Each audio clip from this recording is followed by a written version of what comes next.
for the corner. Oh, yeah! What about that one? Tell him, McCluskey. Tell him what time it is. Yep. Oh, beautiful. My video is there. All right. And 3, 2, 1. And welcome back to the Reserve Orange Peelers Sports Podcast. My name is Joshua Freeman, and with me on the interwebs on Zoom is the man, the myth, the legend, Mr. Bigham's Kyle Weeks. How are we? Good, Josh. How are you? And I hope everyone is doing well at home in lockdown at the moment. Hope you're all taking care of yourself. Yeah, I know we've mentioned a little bit on the previous podcast, but we are in lockdown in Canberra, which means the interwebs is the way to go for communication. It does suck at the moment, but the state is doing all it can to keep us safe, and so we've got to abide by the rules. It does give us a lot more time to produce some content for you guys, which has been fun. Created a new segment called Page by Page, which will be out soon, so I look forward to that. But we wanted to keep with our staple, our Reserve Orange Peeler show, and give you guys the content that we know you love and that you've been listening to for a while now. So we're back on that bandwagon and we're ready to go for another episode. So we're going to rip into it with our orange fact to open up. Not necessarily a fact this week, more something fun that you can do with the oranges because they're so multi-purpose, a universal fruit. Yes. So I found out, this is one that Mum told me about actually, it's quite interesting, that you can make your own orange scented candles using an orange skin. So what you do is you cut the orange in half, you take out all of the flesh on the inside, so you've just got like the shell of the skin. You let the skin dry out for a few days, melt some candle wax in there, put a little wick in, bang, orange scented candle. Really? Little DIY project we can try while we've got nothing else to do and we're stuck at home. I reckon we should do a DIY instructional video. Yeah, I'll definitely have a look into that. I'm going to try and make one this Arvo. You're going to try and make one this Arvo? Well, if I've got a candle that I can melt, but well, make sure you film some of it for I will make it at some point and I will make a video of it. Like a little home science. See how it works. Yeah, little something to do. Yeah, that's awesome. Well, Mama Weeksy coming up with some good projects, huh? She'll have a little shout out as well. Is that where you get all your content from? Yes, predominantly. Yeah, I don't actually know anything. I just get it all from other people. Mum, I got a podcast this morning. It's 9 o'clock. We record at 9:30. What do you got for me? Quick. I've heard that conversation many times before in the weeks. Yeah, lots of times. Anyway, let's get into it. Enough nonsense about oranges. Let's rip in.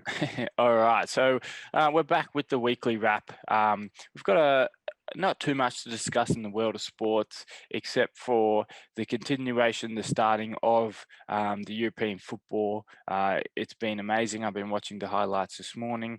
Some really, really quality goals. It's always great to come from a quality competition like the Euros and then see these players in their clubs, even better quality, some would say, exciting, just a lot of drama, good passion, and the fans are back in the EPL, baby. So it's great. I'm really enjoying it. Yeah, I saw at the Liverpool game on last night and opening up with the full stadium singing "You'll Never Walk Alone." That's been 18 months in the making, and geez, they belted it out. It's just things like that that's just so beautiful to see. Well, it means so having much the fans to them. back there. Yeah, football means so much to that culture and the fans over there. So it's really great to see that their kind of main entertainment for most of them, or for a lot of them, is back. And the players must be absolutely feeding off that energy. And you'll see more and more quality football. Got to point out Danny Ings last night. Oh my God, did you see that? Did you see that? Yeah, it's got an absolute screamer of a bicycle kick for his new club, Aston Villa. Open space, just beautiful. Slotted it. They look good this year. They look like they're firing on all cylinders in that game, and the fans are loving it. So, yeah, I've been enjoying it. Arsenal Chelsea this morning, or coming up. Yeah, it will be morning. overnight. Yeah, will be an interesting game. You going to stay up for it? I'll be up to watch it. Do you want to put a little wager on there? You want to? Yeah. No Mate, worries. after that loss to Brentford, I'm pretty confident that Arsenal can get the job done against After Chelsea. you lose to Brentford. Yeah. I think every club will lose to Brentford this year. I think they're the powerhouse of the competition. So I don't think there's any shame in Arsenal losing that. How about we put what? A grand? A grand, just a cheeky grand on there in these tough financial times. Yeah, why not? No, what do you want to go? $100? $100. Yeah, right. Let's go. $100. Seen it here first. $100. All right. Done deal. You got the way He's better playing with deal. fire But here.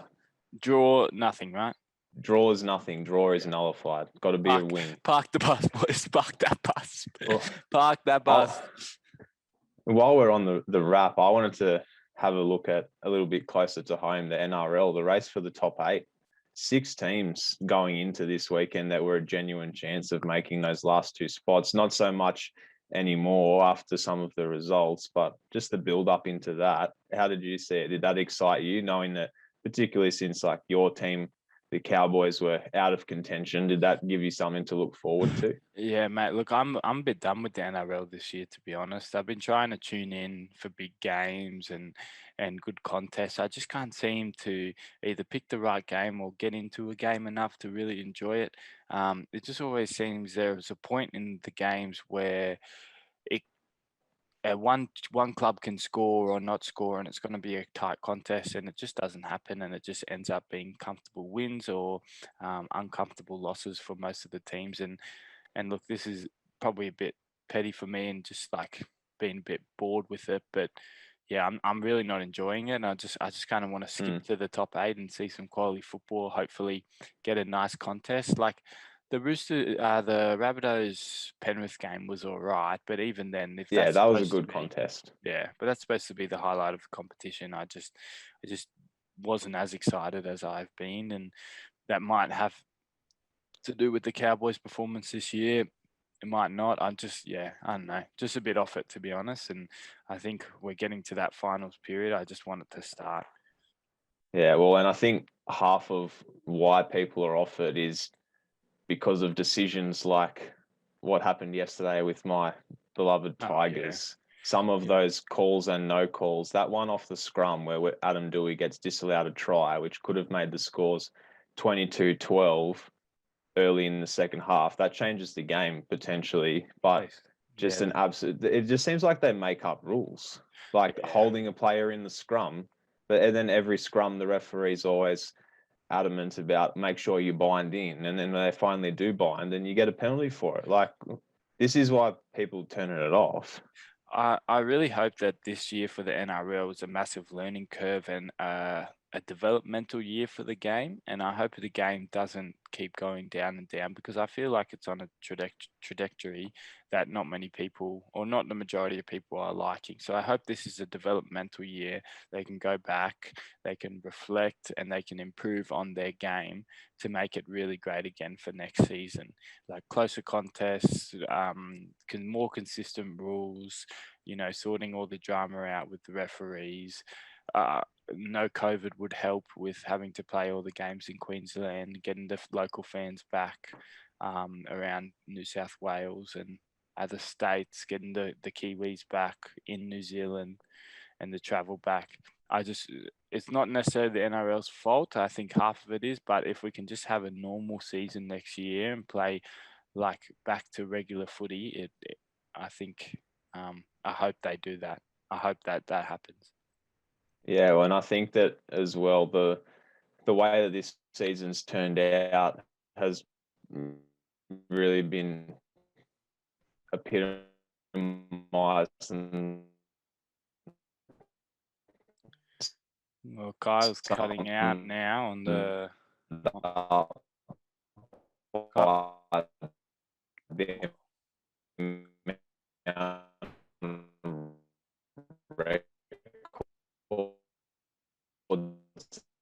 Yeah. I think that the way that the point scoring records and the match wins and all these kind of things being broken, that's just really a reflection of the way that the game's been unfolding this year. It's kind of just become the teams at the top end just have their will, do what they want, and everyone else is kind of just left to make up numbers. Yeah, that's 100% true, and it just makes it boring in a sense during the normal season. And I hope it actually comes back to help the NRL in the final series when you get those top teams playing the top teams and you get that quality football. But yeah, I just really hope some teams just aim up in the finals, because I really think it's been that poor this season that it should just make it a top 6, to be honest. Like, yeah, like the teams in 7th and 8th aren't going to do anything. So I just don't think they necessarily deserve it. even top 4. Yeah, I don't think they deserve to play. When finals you look footy.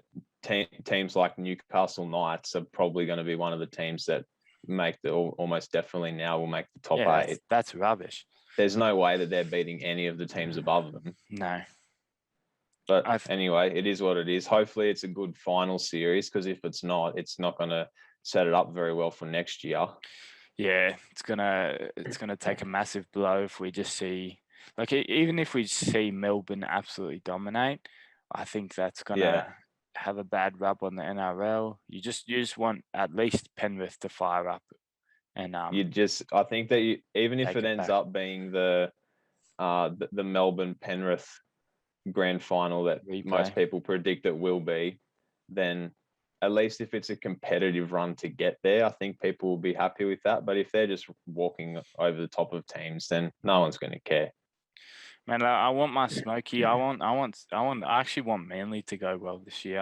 I agree. Just for someone different, even Souths. Like, I honestly wouldn't mind if Souths win. Yeah, I don't mind South at all. They're a really complete team. I thought they were going to absolutely give it to Penrith as well, but Penrith they did to start with. Yeah, Penrith just keep finding ways to win. I think Ivan Cleary's coaching is brilliant. I think he's a mastermind of the game, and I think he's really adaptive to every situation. So he's going to be really hard to outcoach, even by the likes of Wayne Bennett in that Rabbitohs side and Craig Bellamy. But Craig Bellamy hasn't put a foot wrong really at all season as well. So they're just a different type of animal, Melbourne. But moving on from that, has anything else caught your eye in the week of sports? Not particularly. It's been a bit of a sad weekend for myself. I've been a bit deflated after the Tigers lost yesterday, but yeah. Yeah, there doesn't seem to be too much on. I'm actually I'm into my disc golf at the moment, and on YouTube the European Championship was on, so I was able to watch that, which was actually really interesting. Learn more about the game and experience a new sport. And the channel Spin TV do it really well. So if you're bored, check that out. But yeah, if we're going to finish the wrap, then let's move on to Weeksy's Wheel of Wonder. Are you happy for this? First time over Zoom? Let's rip in. The first time I've been away from my beloved wheel as well. Oh, yeah, look, I've been looking after it for you. Yeah, she looks good. She looks beautiful still. All right, I'll you do the motion and I'll give her. Okay, I'm going to give it a spin. 2, 1. Oh, look at that. Synergy. What's that? 6? That's number 6. That is number 6. I believe we've had the number of the legendary Sir Benjamin. Number 6. Well, it has one in there. I can see it. What have we got? All right. Number 6. A bit of a long one. Perfect. Is it fair for athletes to be regarded as role models for children and other members of society?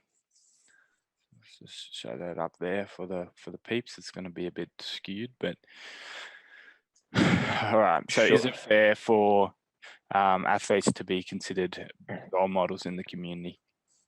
Yes. I feel like there's no way around it. There's no way to avoid it, whether they like it or not.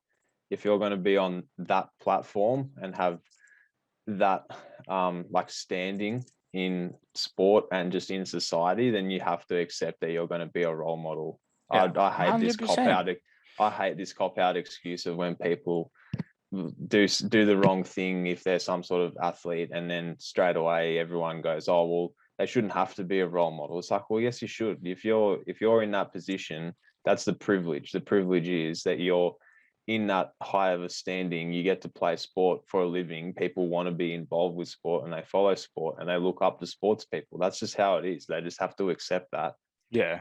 What annoys me is there is in every sport, there is so many people who miss out on being a pro athlete. So many people that have put in as much or as equal amount of work as a lot of people who are in the pro game who are getting paid millions and millions to play. And then those people would be doing the right, not everyone obviously, but those people be doing the right thing, be able to be role models for the community, and you get these absolute losers who cop out when they muck about saying, oh, I'm not a role model, who's getting paid like so much more than what they should deserve in terms of their effort through, let's say, as a normal job, through their effort in that normal job. They're getting paid absolute stacks, and they can't fulfill all their duties. And then you've got all these people waiting in the sidelines who could fulfill their job and be a better role model to the community. It's a joke. They are role models. They are on the biggest scene of the world, TV, YouTube, like they're everywhere. They're everywhere. Social media, the access that everyone has now is ridiculous. I get it. There's a lot of access into people's lives. That would suck in a sense, but that's what you signed up to. It's not like it just happened overnight. You know that. Like everyone knows that. Yeah, but the thing is as well is like, as much as people have access to the athletes, it's only necessary, like when you think about it, it's only as much access as the athlete wants to give them. Like, you only really have to be a role model when you're in public eye or with what you're choosing to share from your personal life. Like if you want to go home and just be an absolute deadbeat, do nothing, sit on your ass, just be a terrible human being. But if you don't show that to other people, then no one's going to know. But as long as you go out and you fulfill your responsibilities when you're out in public, and the things that you say and the things that you share, then everyone's fine with that. Yeah. Like it's not as though they have to be perfect citizens for 24 hours a day, 7 days a week throughout the whole year. They just, when they're in that spotlight, they just have to understand that they have a little bit more responsibility than the average person. Yeah. The one that comes to my mind is recent case as well. He's had plenty, but Josh Dugan, he breached COVID regulations twice in an hour, being like 152 in two different kilometers places away from his house or something like that. Yeah. What a moron. As if, and just the negligence or just the stupidity to even think that he might not get caught. It's like people know someone is going to know who you are. Yeah. At least one person is going to identify him as being Josh Dugan. The guy gets paid like $800,000 a year. He's played for Australia and he's played for New South Wales. Well, what about this way? I just thought of a different way you could see it. What do you think about people who get criticized for in-game stuff when they're supposed to be role models? Let's say like smashing a racket if you break a point, or having like acts of like bad sportsmanship in the moment, like getting a bad red card or caught it. Not big things like the ball tampering scandal and stuff. That's just crazy. But things that are flat out cheating. Yeah. But snaps, like brain snaps and aggressive behavior or a fight on the field, because it's hard. Like when you're in the moment, you're not thinking about it. You're focused on the game, and yes, you need to have that element of, I am in front of world camera, but it's hard when sport is your life and you're so used to being in front of the camera that you might like kind of forget where you are, kind of thing. So what do you think about things like that? Yeah, well, that's the thing. Like brain snaps are going to happen when you're out there on the court, on the field, whatever sport it may be. Like if you're out there thinking about being in front of people and being on camera, you're not going to be able to perform at the high level you need to. You're fully immersed in that game and things happen. But I think that people are willing to understand and forgive that if you can prove or have demonstrated in the past that that's not within your character, that it is just a brain explosion or something out of character. If it's a regular thing, like if you're turning up every single week and trying to punch people's heads in and then walking off and saying, oh, but I swear I'm a good guy, like people aren't going to forgive that. But if for the most part you're playing within the rules and playing the game the way it should be played, everyone's going to have those brain snaps. Like even the people that have like these near perfect records will always have a moment somewhere where something happens where they've gone in and they've whacked some guy in the head, or they've put the studs up in the tackle, or they've smashed the racket, or they've had a little tantrum and thrown. Like there's always something. Like sport is frustrating. It can be a frustrating game, and people will show their frustration in different ways. Yeah, I just think I do get annoyed when some people put that onus on them to be a role model the entire time, and not let them have these general acts of, human nature, I guess you could say. Yeah, they're still people. Exactly. They're not going to be perfect model citizens when they're on the field. That's just not how it works. Yeah. All right. Well, thanks for that wheel, Carl. That's a good question. I think most people will be unanimous in that idea about sport athletes. But now, when we usually do the show, moving on to our next segment, we normally do the bigger picture, right?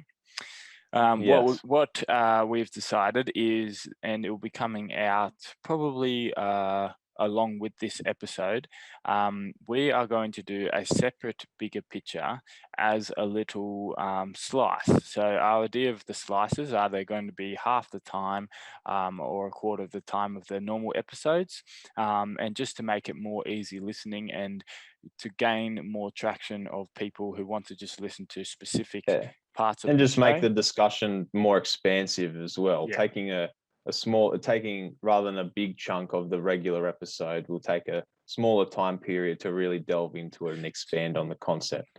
Yeah, so it is my turn this week, but when you see the next bigger picture, it will be a discussion that Kyle and I had from his bigger picture, and then my one will come out later. So look out for that one. It will be out very shortly, and that is based around some EPL trading. So some Premier League signings and stuff, and it's pretty cool. I enjoyed that. So yeah, don't worry, you don't miss out on the bigger picture. It'll be there. It's still there. It'll just be as a slice. Episode. Yes. All right. Let's move on to then. I believe it's the reserve orange peeler of the week, baby. And that's it. In true orange peeler fashion, we've had another draw. It's unheard of. To start off with, there was just nice clean splits, and now we're just getting all these 50-50s. It was a dead heat. Yeah, a lot of votes as well, which was like surprising. It did end up a draw. Not as a vote could split them. Yeah, it is frustrating, but we'll take a draw. I'm still ahead, so that's all right. That means double points week. I'm gonna double points. So and I've got an absolute cracker. So I'm gonna kick off. You lead in. I think the whole idea of the competition, I believe, does leave some openness for some stars to shine, some rookies to really aim up, but it does leave people open for some bloopers and some real insights into some amateur basketball. So I'm looking into the NBA Summer League. All right. Oh yeah. Not a lot of people might watch the highlights, but I don't think many people really tune in for the whole summer league. They're just seeing who's going to be absolutely unreal on the court. They miss most of the main stars in it, I believe, and I don't know too much about it. Yeah. But I do know that these two people are absolute peelers. All right. So it's at the Pacers game, and the Pacers are defending, and it's whipped out to someone. I forgot who they were versing. I don't really care about it, but there was whipped out to someone on the 3-point line adjacent to the baseline, whips up a three. Not a great three, to be honest. Whips off the rim, and it falls down to one defender, and he's watching it, and there's two boys watching it. They're both watching the ball, and it bounces off one defender into the other defender's shoulder, hops up from that defender's shoulder and into the basket. Oh, so it's just ricocheted off the defenders and gone back in the basket. It is unreal. And I'm going to try something here. I'm going to share my screen and I'm You're going to show me. Show the people. And actually, this might be a good way to do our editing because we won't have to embed the videos, I don't think. So if we have a look here, this is at the Pacers game. Let's see if we can play this here.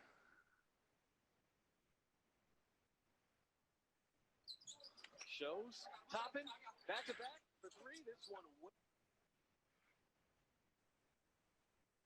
Okay, let's do this. Just let it load a bit. Oh, you're having some technical issues here, son.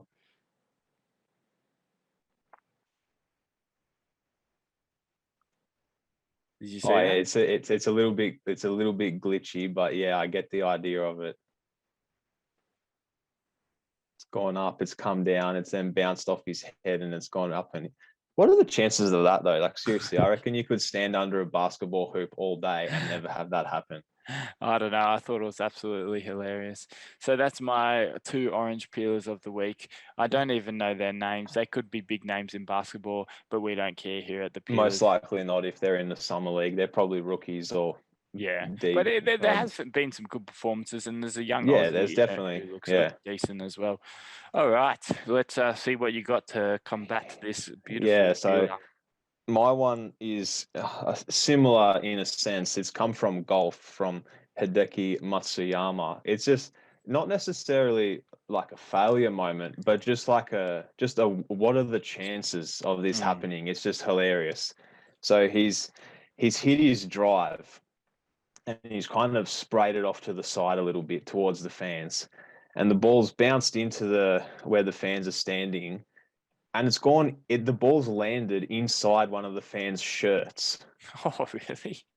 It's gone in his shirt. Unreal. So then they have to go over to so everyone gets around him and they just he has to freeze, like he can't move because they have to use the drop of the ball for where the next shot's going to be played for Matsuyama. So everyone gets around this guy. They're like, don't move, don't move, don't move. And then they're asking him, like, how did it happen? Like, because you're thinking, how does a golf ball end up inside someone's shirt? So he said that it went between his legs, hit his knee, and then rolled up into his shirt. So it's sitting like up his side, kind of on his hip, but on the inside of his shirt. Oh, so then all the officials and Matsuyama have to go down there and they have to set the mark like down on his foot and whatever. And then he kind of flicks his shirt around and you see the ball fling out and everyone has a good chuckle. I just can't, I've never seen something like that. So just for the pure fact of how on earth did this happen? That is my reserve orange peeler of the week. I'll show you the video later, but that is crazy. I remember Rory McIlroy did it into someone's pocket as well. See, like a pocket you can understand because it is like a little hole, but it's gone up into his shirt and stayed there. That's funny. Up underneath his shirt. It's just what are the chances? Okay. Imagine if he had to hit it from the guy. He's just like whacking at him. If he's had to just rip the wedge. He's like straight across the hip. Set it up from his belly button and he's had to lay down like a T. It's going bang. Jeez, wouldn't that be a sight? Yeah, he's like holding it. Hold it, go. Yeah. Unreal. That'd be a new sport, actually. I'd hit it from your belly button, and we'd be unreal. Yeah, it would be a good little tag team. I don't think I'd trust you with a golf club, though, seeing the way that you play. Yeah, probably not. The way that you bounce it off the canvas. Better off kicking it. Yeah, definitely. All right, so that's the reserve orange peelers of the week. We'll get them up. We'll get your votes, please, guys. Vote. Let's not make it a draw. If it's up to you, though, if the heart desires, it will be a draw. Vote for who you want to vote for. If it's a draw, it's a draw, but it won't be someone's going to win this week. It just means that we cater to different types of humor, and we've got a lot of listeners with the same humor as us. So we're having that 50-50 divide, but one will conquer, and we'll see who that is. All right, the last segment we have on the Reserve Orange Peel Sports Podcast show is our staple. It's our ball bag. It's our fan interaction, and we will be getting a lot more fan interaction with our new segment page by page.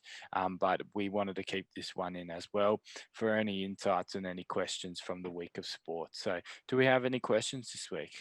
Yeah, just a quiet one this week. I think everyone's been a little bit down, a bit gloomy with all the lockdown and stuff. But we've got two real good questions here. So the first one says, "Are athletes only in it for the money?" Ooh, who's this Do- from? This is from Adam. So Adam wants to know: Are athletes only in the sport for money? Long time listener, long time questioner, Adam. Thanks, Adam, for the question. Oh, I don't think so. I think there is an element of people who are in it for the money, definitely, especially in world football and soccer, like players like Oscar Arnautovic, even a lot of the Australian players go to Asia. You can't just say because they go to the Chinese league they're in it for money. What do you mean? It's a fucking Chinese league. Yeah, but They go for Oscar. Oscar is a brilliant footballer, played like international for Brazil and played for Chelsea, and now he's going to play for millions and millions of dollars in the Chinese Premier League. And you're telling me that's not about money? What's the problem of him going? What's the problem of them going to China to get exactly? Well, no, there's no problem. I never said the problem. The question is, are athletes just in it for the money? And then I never said it's a problem. I'm just saying, yes, some players in world football are in it for the money. And I hate the Chinese league because it's just stealing players that would be way better in like mid-table, low to mid-table Premier League teams. They could still play in the Premier League, but they're going to China for these ridiculous money, and you never see them again. You never see Oscar's greatest highlights from the Chinese league. Heck, the Chinese league pays their managers to play and people who invest in their club. It sucks. Yeah, well, you got to look at their situations as well. How they ended up in the Chinese league, where they were kind of money. The careers were on the down, and they weren't getting interest from big clubs, so they got offered some nice money to go play in China. So why wouldn't you? Look, it's not It's not a problem. It's more like, is the money a driving factor, like to actually start sport, like to start playing? No. This is the way I'm in. No, unless you're an absolute thinking of this. Unless you're an absolute child prodigy and you know you're going pro kind of thing, like you already have investors at your feet by the time you're 10 years old, then the question would be like, is it about the money? But in a sense, I don't think anyone gets into the sport for the money. There probably are some people, and you can kind of identify them, and they probably get out of the sport pretty quickly once they realize that it's more than the money. But you see so many great stories about people coming from absolutely nothing and coming to the top, and they never make it about money. Just look at little N'Golo Kante. He's never made it about the money. He loves football and he loves playing for his club, and he's gone further and further. So no, I'd say majority no. I think once people are in the business, it does become about money sometimes, especially big playing athletes. But even then, like you look at Messi, yes, he's like one of the most highly paid athletes in the world, but when it came down to it, he wanted to stay at Barcelona. It wasn't about the money for him. He was willing to cut his salary in half and even more, but he wasn't allowed to legally. But he was willing to cut 50% to try and save that club, who were in $1.35 billion debt. And that was not about the money for him, whether or not it would have been if he's not as established as he is. Like he's got a private jet. He's classy. He's fine. Yeah, he's very well off. But yeah, I think I'd say less than 10% of athletes are in it for the money. Yeah, there's definitely a few athletes. Like I can recall some comments of athletes saying that, like when asked about their big contracts, they're like, well, I'm here to get paid. But I think that at the end of the day, it all starts from like a genuine love and passion for the sport. No one picks a sport and just gives all that time to it just in the hope of making money. Yeah. Like if it was just to make money, there's plenty of other avenues that are a lot quicker. They can provide just as much return than sport. Like sport is a long time investment in your body and your training and all mental other capacity. all other kinds of things. Yeah, one of the interesting sports with this is MMA and UFC. You see a half with this because there is a lot of money in this sport and is prize fighting, and there is a much bigger element of it, people just fighting for money and getting that paycheck rather than enjoying the sport. And that's because it's a relatively young sport, I think. In the next Yeah. generation, you're going to see kids trained in MMA all the way through, and you're going to get these super athletes. But right now, you're still in that generation where people either being long life martial artists of one martial art and then transitioning to MMA, or people who are getting it into late into their adult life who have been street fighters, or people getting in trouble who have transitioned to MMA as a way to basically survive. They are in it a lot for the money. Like Derek Lewis, who just fought for a title, doesn't even watch the sport, not into it, doesn't like it. He's there to get paid, and he's there to knock people out. So in a sense, there are people, especially in prize fighting, but that's the name of the game. It's prize fighting. So Oh yeah, exactly. It's in the name. yeah, but in general sports, especially team sports, I'd say no. Yeah. No, that was a good question, that one. A lot to delve into. And Adam's actually double dipped on the ball bag this week. He sent in another one for us too. Oh, 2 balls in the ball bag, a right and left, baby. Couldn't help yourself, Ken. This one's another good one as well. I actually did a little bit of looking into this because I was a bit stumped by it to start with. He says, "What do you think is the most difficult sport to become a world champion in?" So team sport, individual sport, world champion, most difficult. Like I just in think, general, or if you started now? or it says, what sport do you think is most difficult to become a world champion in? So I said boxing. I think that boxing is the wrong. Why? Okay, tell me what else then. Because I'll explain. Because the thing with boxing is you can be a world champion, like 5 different world champions. No, but you can't though. That's the thing. You can.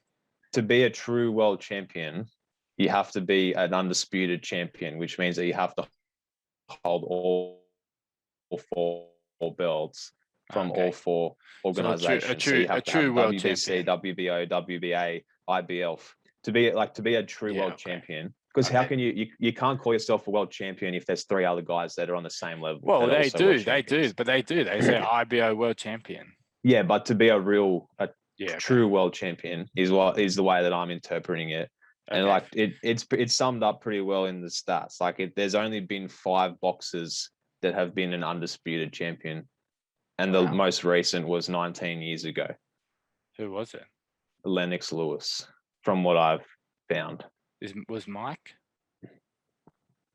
Oh, I think at one point, yeah, but only for a year or two in 86 to 88, I think it was. There's some big names on that list? Not particularly, no. There's no Muhammad Ali's, there's there's not a lot of those. There's no Anthony Joshua, there's no Tyson Fury, Deontay Wilder, no Canelo, not yet. Canelo is probably the closest at the moment to being it. I think he currently holds 3. Yeah, I hate the belts system, to be honest.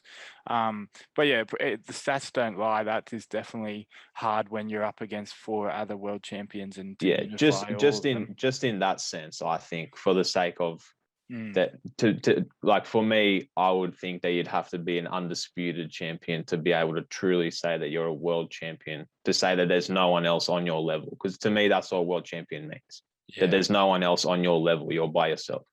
Yeah. I'm just trying to think of another sport that's just like unreal hard to make it as a world champion. I'm thinking of an individual sport. I feel like tennis is a pretty tough one. There's a lot of players involved in tennis. But like I know that you only tend to see. What would you consider a world champion though? See, that's the good question, because it fluctuates, doesn't it? Because would you like say a world number 1? Would you Because say that world is number easier. one, or would you say who won the most recent? Yeah, I guess you could say world number one is probably the best way to look at it. But then in that sense, you can be That world number one changes. and not have actually come first Exactly. in any of the events. Like you can just be getting seconds and thirds, Yeah, exactly. I mean, but be ranked higher. maybe if you won all 4 in 1 year, Yeah, if you did won all 4 Grand Slams. that I'd consider that a world tough champion. one just in. Yeah, it's a tough one to argue just in the context that all the sports function quite differently that have that world champion. Or you can just do what America does and just have a sport that no one else plays and call yourself the world champion, like the baseball. Well, No other Japan country plays. plays it, but you're the world champion. Yeah, but you know what I mean. Yeah, I get How you. it's the MLB and it's only Yeah, played by American teams, but they call they themselves say the world world champions. Yeah, even though there's no other countries involved in it. I think MMA again is difficult.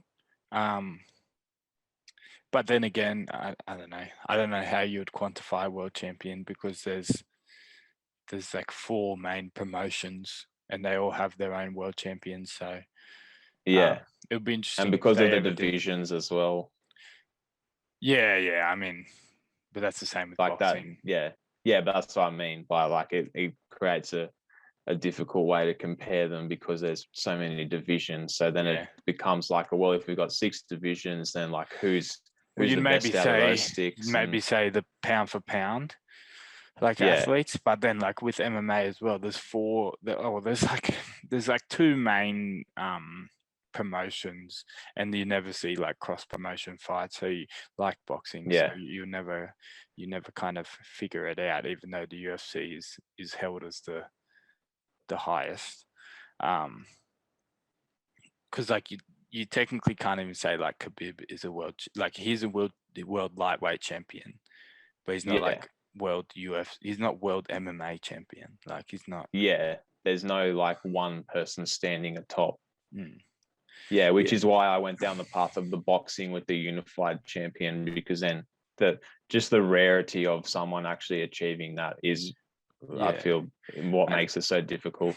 I think something difficult as well would be like world strongest man as well. Yeah, like that is a world champion. Like that. Yeah, that is a unified world champion. That is unreal difficult. Like that is superb human strength. What about something like a bodybuilding, like Mr. Olympia? Yeah, Mr. Olympia. That's a lot of work to be able to even qualify for that, let alone win it. I wouldn't consider that a sport though. Okay, that's a discussion we'll have another day. But how is that a sport? You don't compete. We'll talk about this on another one. I've got this like a fashion in my back show. pocket. It's it's a very fashion show. Sure, yeah, they don't wear clothes, but whatever. All right, well, that will wrap us up for the ball bag segment. Become like Adam, send in 2 questions a week if you can. Adam will probably be sending you some merch your way as soon as we get it for being our most contributor. Thanks for those questions, Adam. And get in your questions for next week's episode. You'll be seeing a lot of content and a lot of great news segments from us here at the Reserve Orange Peel Sports Podcast. We just want to say to everyone, stay safe, guys, and make sure you reach out to all your mates and check on each other during the lockdown, because it is a big time that we've got to stick together and get into some sports, try some sports, watch some sports. It's a good way to kill boredom. So that's all from us, and we'll see you next week.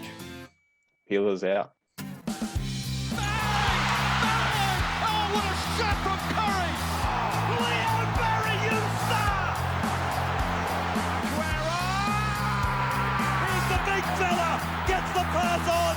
Coyne goes for the corner. Oh, yeah! What about that one? Tell him, McCluskey. Tell him what time it is.